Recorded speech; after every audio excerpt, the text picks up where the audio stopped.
Good morning guys. Itutur ko kayo sa aming house. Ito po ang aming munting tahanan. Ayan po, itutur ko kayo. Magandang umaga po sa ating lahat. Ayan po yung mga anak ko. Yan po sila nung bata. Yan. Sila po yan yung bata. Bata pa sila dyan. Mga mga kinder.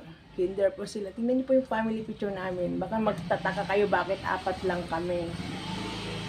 Wala pa po yung bunso kung nagpakuha kami ng picture, guys. Wala pa po yung bunso. Kaya nagtatanong siya bakit wala siya. Sabi namin nakatago siya sa likod ng papa niya. Ito na sila ngayon, guys. Yan. Ito na sila. Ayan yung panganay ko. Ito yung pangalawa. Yan. Sabi nung bunso, lagi na lang akong wala. Sabi ko, mag-aral ka mabuti para isabit din kita dyan. Sabi ko, di ba guys? Sabi niya, Mama, bakit ako laging wala? Sila ate lang ang nandyan. Kasi, mga nakatapos na. Sabi ko, mag-aral ka din mabuti para nandiyan ka na rin, isasabit na rin kita. Sabi ko, guys, sabi niya, ganun ba yun? Siyempre, anong isasabit ko dyan kung di ka nag-aaral mabuti, di ba? Ayan na po sila. Yan yung panganay. Yung pangalawa. Di ba guys, ang ganda tingnan. Ito na po sila, malalaki sila. Tapos ito po sila nung bata sila. Yan. Sensya na kayo, madilim. Yan. Di ba po ang ganda tingnan kasi nakita mo yung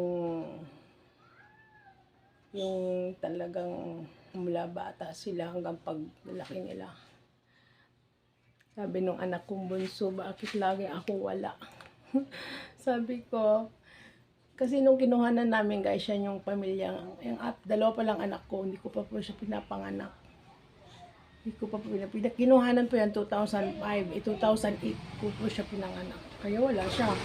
Tapos sabi niya na naman nakatapos yung mga ate niya. Bakit lagi akong wala? Sabi niya, hindi pa nga siya tapos mag-aral. Kaya sabi ko, magtapos ka muna. Diba guys? Lagi siya nagtatanong bakit ako. Ayan po. Naikwento ko lang po ang aming buhay. Buhay. Magandang umaga po sa atin lahat. Ayan po. Kakatapos ko lang po maglinis, guys. Ayan po ang aming munting tahanan. Yan po. Yan po yung mga aking anak na laging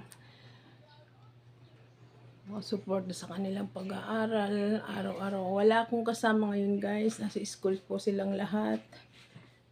Yung panganay ko po, nag-work na yun. May asawa na po yun. Yung asawa ko po yun po, nasa biyahe, nagbibiyahe na po siya. Ayan po ang aming munting tahanan.